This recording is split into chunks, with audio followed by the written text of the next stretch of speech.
মহাভারত থেকে নেওয়া একটা ছোট্ট ঘটনার নাট্যরূপ।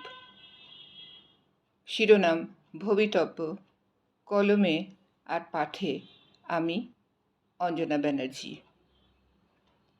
এই নাটিকার পাত্রপাত্রী ব্যঙ্গমা, ব্যঙ্গমী, গান্ধারী আর কৃষ্ণ। প্রথম দৃশ্য। ব্যঙ্গমা। বউ, বউ, দেখ দেখি গাছের গোড়ায় কি খসখস করে কোনো শব্দ হলো? ব্যঙ্গমী। মরণ, বলি একটু ঘুমোতেও দেবে না নাকি? আর একটু পরেই তো ভোর হয়ে যাবে।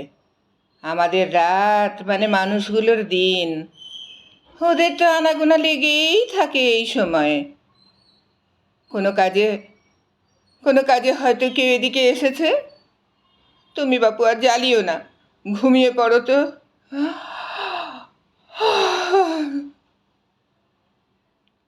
ব্যঙ্গমা। একটা দুটো নয়, মোট 100টা ডিম আছে আমাদের বাসায়। সেগুলোর কোনো ক্ষতি না হয়ে যায়, সেটাই আমার চিন্তা রে বউ। ব্যঙ্গমী। ঘুমিয়ে পড়ো, অত ভেবো না। বাচ্চারা আমার সব ঠিক আছে, দেখে নিয়েছি তো। আর তো কটা মাত্র দিন বাকি ওদের ডিম ফুটে বেরোতে। তারপরে তো কত কাজ, সারা দিন ওদের মুখে খাবারের জোগান দিতে ব্যস্ত থাকতে হবে।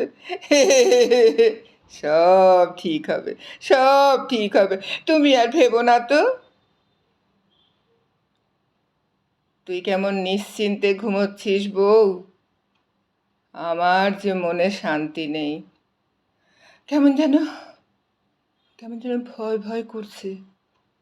ওই তো নিচ থেকে কত শব্দ পাচ্ছি। মনে হচ্ছে কারা যেন কাঠকুটো জড়ো করছে। সবটাই কি আমার মনের ভুল? কি জানি, চোখেও তো দেখতে পাচ্ছি না। নিচে যে কি হচ্ছে কে জানে। অন্ধকার না হলে তো দেখতেও পাবো না। হে ঈশ্বর, হে ঈশ্বর, সব দিকে নজর রেখো গো। উমা, উমা, এ কি, এ কি? গায়ে কেমন গরম তাপ লাগছে। তবে কি গাছের তলায় আগুন লাগালো কেউ?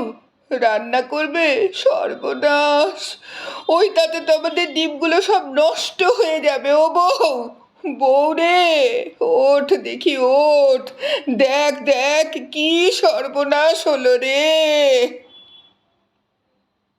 হ্যাঁ গো, তুমি তো ঠিকই বলেছ। মনে হচ্ছে নিচে নিচে কেউ আগুন ধরিয়েছে। এরা কি শিকারী নাকি? কিন্তু আমরা এখন কি করি? দিনের আলো নিভে এসেছে, এখন তো স্পষ্ট দেখতে পাচ্ছি সব কিছু। নিচে নিচে কারা যেন আগুন জ্বালিয়েছে কাঠ জড়ো করে। ওরা কারা? ওরা কারা?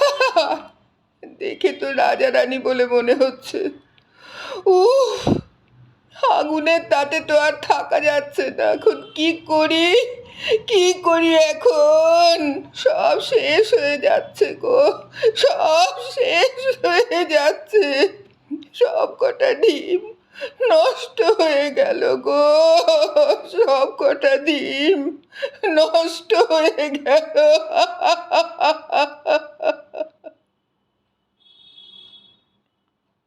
দ্বিতীয় দৃশ্য। কুরুক্ষেত্রের যুদ্ধ সবে শেষ হয়েছে, কৌরব পক্ষের হার হয়েছে। মৃত্যু মিছিল দেখে স্বয়ং যমরাজই যেন হাহাকার করে উঠেছেন। কৃষ্ণের দিকে তাকিয়ে কঠোর কণ্ঠে গান্ধারী বলেন, হে কৃষ্ণ, হে কৃষ্ণ, তুমি তো সব জানতে, পারতে তো সবটা আটকাতে। কেন তুমি তা করলে না? আচ্ছা, তুমি নাকি স্বয়ং ভগবান নারায়ণ? আমাকে একটা কথার জবাব দিতে পারবে তুমি? আপনি আদেশ করুন মাতে, আমার জানা থাকলে অবশ্যই বলবো। এই যে আমার এত খ্যাতি সতী বলে, নাম নিলে নাকি জিহ্বা শুদ্ধ হয়, পুণ্য হয়। এতই যদি পুণ্যবতী আমি, তবে আমার এহেন দশা কেন? শতপুত্রের জননী আমি আজ নিঃস্ব, শত সন্তানকে এই যুদ্ধে হারিয়েছি। এ কি আমার প্রাপ্য ছিল? এ কি আমার প্রাপ্য ছিল? এ কি আমার প্রাপ্য ছিল? চুপ করে থেকো না জনার্দন, বলো, আমাকে বলো, উত্তর দাও। আমি জানতে চাই কি দোষ ছিল আমার। ক্ষণকাল স্তব্ধ থেকে শ্রীকৃষ্ণ ম্লান মুখে বলেন, হে দেবী, এ আপনারই কৃতকর্মের ফল, যা আপনি ভোগ করছেন। কি বলছো তুমি? আমার কৃতকর্মের ফল? তাহলে বলো, বলো কি সেই কর্ম যা করার শাস্তি স্বরূপ এই ফল? তাহলে শুনুন মাতে,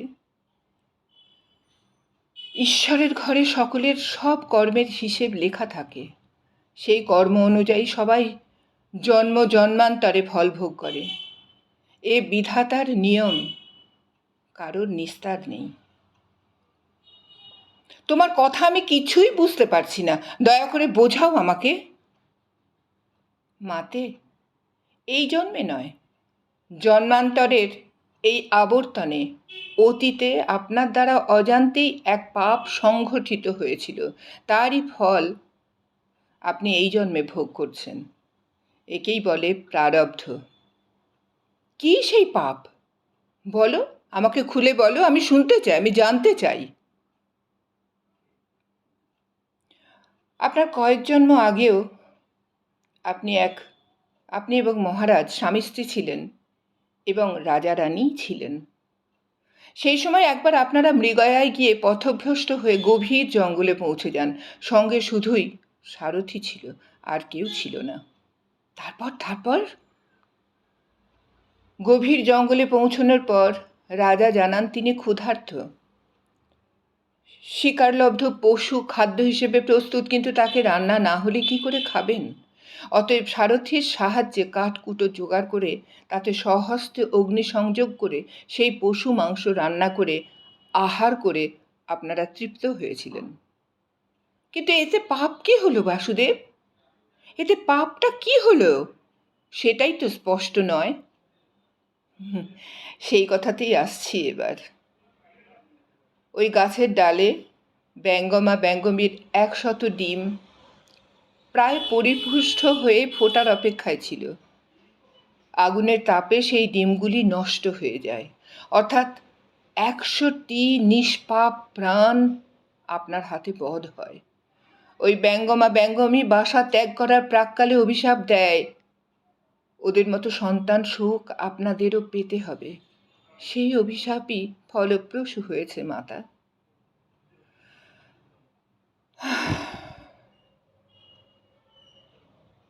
দীর্ঘশ্বাস ছেড়ে গান্ধারী বলেন, সবই বুঝলাম এবার, কিন্তু বুঝেও বোনকে শান্ত করতে পারছি না। তুমি তো সবই জানতে, তাহলে সময় থাকতে সাবধান কেন করনি? বললে কি আপনি তখন বুঝতেন মাতা? আর ভেবে দেখুন, আমি কিন্তু চেষ্টা করেছিলাম যাতে ক্ষয়ক্ষতি না হয়, কিন্তু তাতে কি হলো? আমার হাতে রাজদণ্ড ছিল না, তাই কোনো বিধান আমি দিতে পারিনি। তবে আজ এক শোকগ্রস্তা মা তোমায় অভিশাপ দিচ্ছে জনার্দন, তোমায় অভিশাপ দিচ্ছে। যেভাবে আমার চোখের সামনে সব ধ্বংস হয়েছে, ঠিক সেইভাবে তোমার চোখের সামনে যদুবংশ ধ্বংস হবে, আর তুমি থাকবে নীরব দর্শক হয়ে। এর অন্যথা হবে না। মাতে, এও আমার জানা, তাই হবে। তবে মা, এই অভিশাপ দিয়ে তুমি আবার তোমার কর্মকে কালিমা লিপ্ত করলে। প্রারব্ধ যে ভোগ করতেই হবে। কৃষ্ণ ধীরে ধীরে প্রস্থান করেন, বিষণ্ণ ক্রন্দনরতা গান্ধারীকে একাকিনী রেখে।